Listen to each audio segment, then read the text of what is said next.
What's up, everybody? Welcome in to the Bear With Us podcast. Immediate reaction to the Bears losing to the Falcons 27-24. I'm going to keep this one pretty brief. When I'm solo, because make no mistake, as you can see, I'm solo. I'm trying to keep these at like 10 minutes. Let's start with the offense. First of all, Justin Fields is just magical, man. Some of the things he's able to do back there. I mean, look around the league. There are maybe 4 other quarterbacks right now. I'm not talking about people who are old and aren't in their prime anymore. Right now, that can make that play that he made on that third down conversion to Equinemius St. Brown, when he's just shedding tackles, keeping his eyes upfield, and throwing a dart. But there's still some things I want Justin to work on. On the last podcast, me and Jack had just made mention that and this isn't just a Justin Fields thing, this is like a total offense thing, Luke Getsy included, is that we wanted to see more like on-time throws, maybe some slants, maybe some quick reads to get somebody open. There were a couple of those to Cole Kmet today on little dig routes and little out routes on the sideline. So there's some, tangible progress there. But there's certain plays where, I have a few chats going, and a couple friends texting me, man, Justin seems to be holding the ball a lot in that rollout. And then, Fox shows more of the all-22 side of things, and literally nobody's open. So I'm trying to, remain optimistic as to how much more this offense can grow with the current weapons around Justin Fields.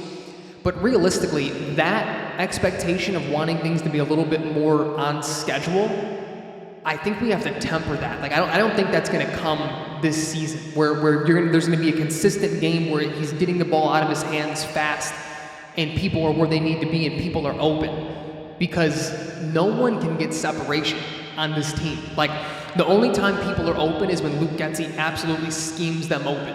And even Chase Claypool, who I'll touch on here in a minute, that's not his game either. He's not a separation guy. He's a go up and get it type of dude. And so, when I think about weapons that this team needs next year and beyond, it's someone who can just flat out get open. Like, not someone who's 50-50 ball open, just someone who's a crisp, quick route runner.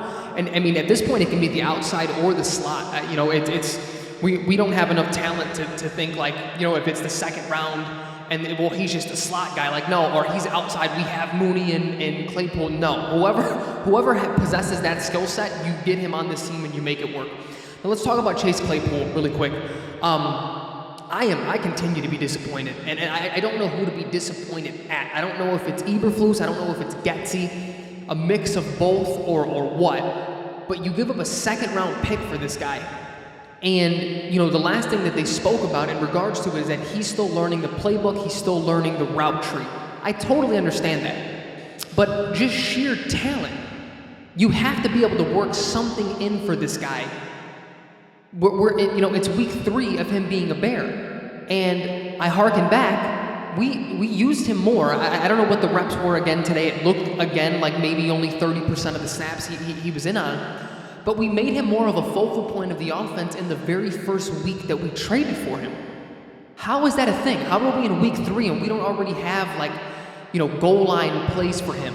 Or him being the person that takes those bubble screens instead of Darnell Mooney, because he's better after the catch. Like, that's where I remain disappointed. And because I don't know who to be disappointed in, I'm just going to sort of generally, speak about it that way. I think going into this game, I did expect, once we knew Khalil Herbert was going to be out for a few weeks, that they would lean heavily on David Montgomery. And he looked good. He had a really good game. I remain firm on my stance that he doesn't look the same. It wouldn't shock me if after the year it comes out that he'd been playing on like a high ankle sprain or something. He doesn't have that explosion this season. His cuts aren't hitting the same. And so part of me thinks he may be dealing with an injury, like fighting through an injury to play to get his contract. Or, which is just something more to unpack that's, way above my, my knowledge of the game.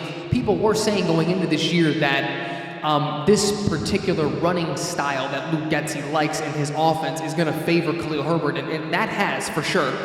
He's looked like the better running back, but just like physically, David Montgomery looks different. But all in all, he had a good game. Cole Kmet, man, he continues to impress. I mean, this is like week 4 or 5. I mean, he started to ascend at the same time Justin did. So however long that's been since, after the Washington game. And I think we found our guy at tight end. That feels really good. That one-hand grab, I mean, Jesus. That was very, very good. I think the last 2 points that I have on offense, where am I at here? 5 minutes, good, I'm making good progress. The last 2 thoughts that I have on offense, this offensive line is really, really bad.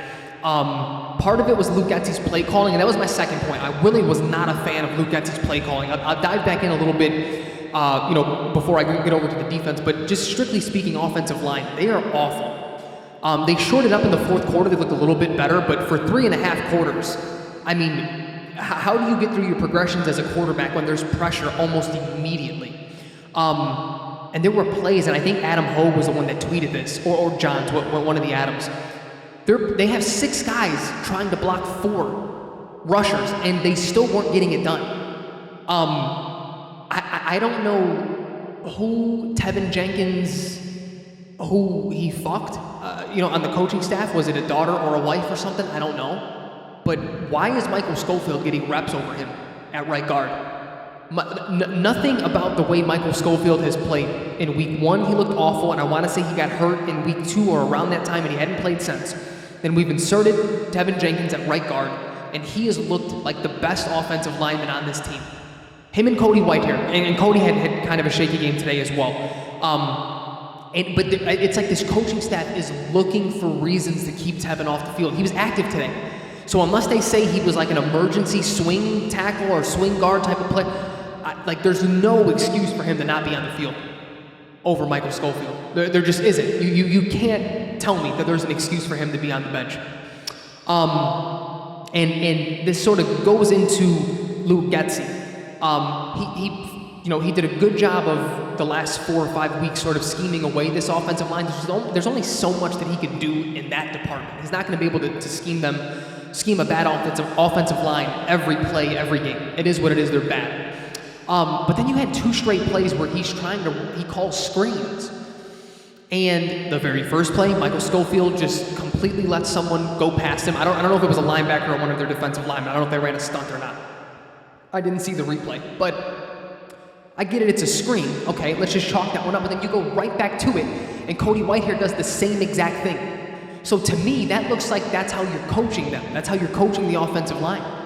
Because common sense would tell you see someone running right at you, don't just give them a free lane to the quarterback. I get it's a screenplay, but after the first play, you would think that common sense would take over, but I mean that Luke Getsy has to just be coaching it that way on those screen calls. And he didn't have all that great of a game calling. He's becoming, I think, a little bit too reliant on Justin Fields' legs, even though he still had another really good rushing game today. It was interesting because I was sort of waiting for this game to happen where a team contained Justin Fields on the ground.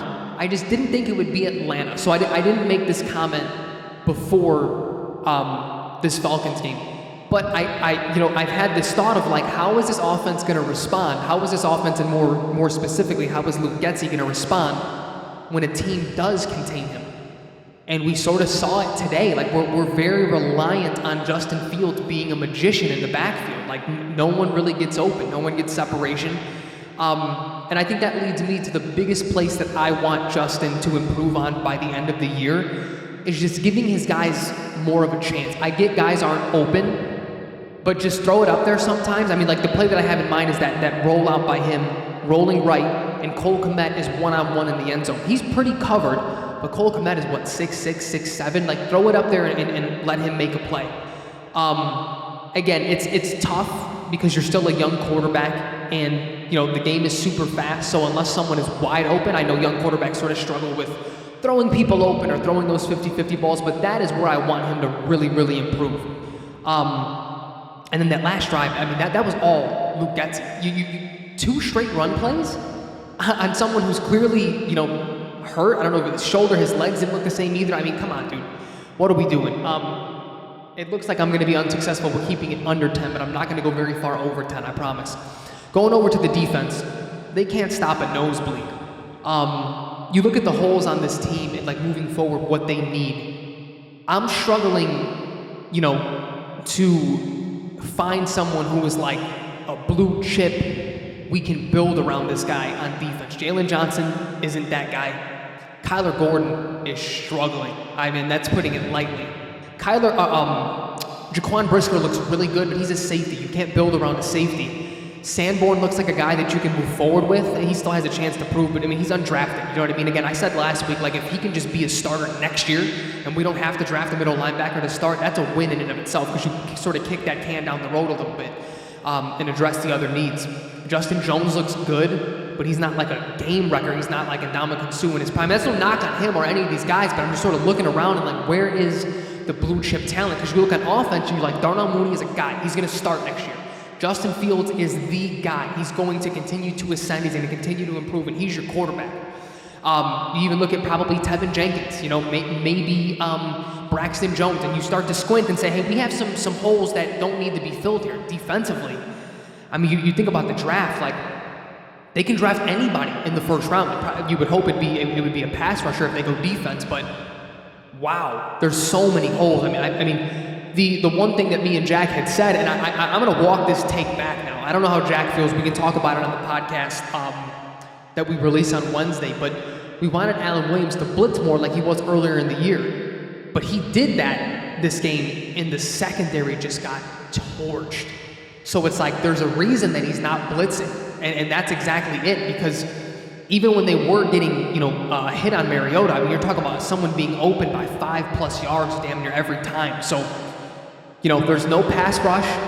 Travis Gibson has not stepped up in the manner that we thought he could, because, of his ability. Dominique Robinson's still a project. Al-Qadim Muhammad just has not been good this year. It has been a struggle. Taco got in today. He didn't really make an impact. So this defensive line is gutted. And you think about a way to build a defense, you have to start with the trenches. And the only guy, like if everyone on this team was on a 1-year contract, or let me just isolate to the defensive line. If everyone on the defensive line was on a 1-year contract, the only guy that I would bring back next year is Justin Jones. That's not a hot take, is it? That's not like controversial. It can't be, because he's been the only one making plays. But yeah, I mean, when we needed stops, we didn't get them. And then the couple times we got turnovers, that was where I really looked to Luke Getsy as like, what are these plays that you're calling, my man? Like, we had really good field position twice and did not. We punted both times, both fumbles. And then special teams gives up a touchdown. It's an unfortunate game, but these games are starting to feel less like, it's a rebuilding win. It's a win within a loss. But because you want to be able to see this offense do something without being so reliant on Justin Fields just being the best player on the field. And I just don't know if we're going to get that this year. So I continue to be entertained. I don't want to take him for granted. I don't want to take this offense for granted, because this is the best stretch of football on the offensive side that I can remember in quite some time. I mean, they still look good. Like, it's funny, if you would have told me before the year that Justin Fields scores 24 points, win or loss, and there's just electric plays throughout, and this was like the floor of what the offense could be, I mean, I would have thought you were crazy. And that has nothing to do with like what I thought about Justin Fields coming in, but just with all the bad offense that we had over the years, I was at the point where like, hey, I love Justin Fields, but this offense has to show me something. And they continue to, even with all the holes that they have, he makes up for a lot of that. And I mean, people, and this will be my last point, so I should end here at around the 15-minute mark for y'all. People, he has to learn how to win. I mean, he's driving down the field late, except the last drive is 2 weeks in a row where if you want to chalk it up that he didn't get it done, I get it, but he has leads late in fourth quarters, and his defense is giving him, or it's a tie ball game, and they can't get a stop for him to get us in field goal position. Like, so it's tough for me to even to take that right now.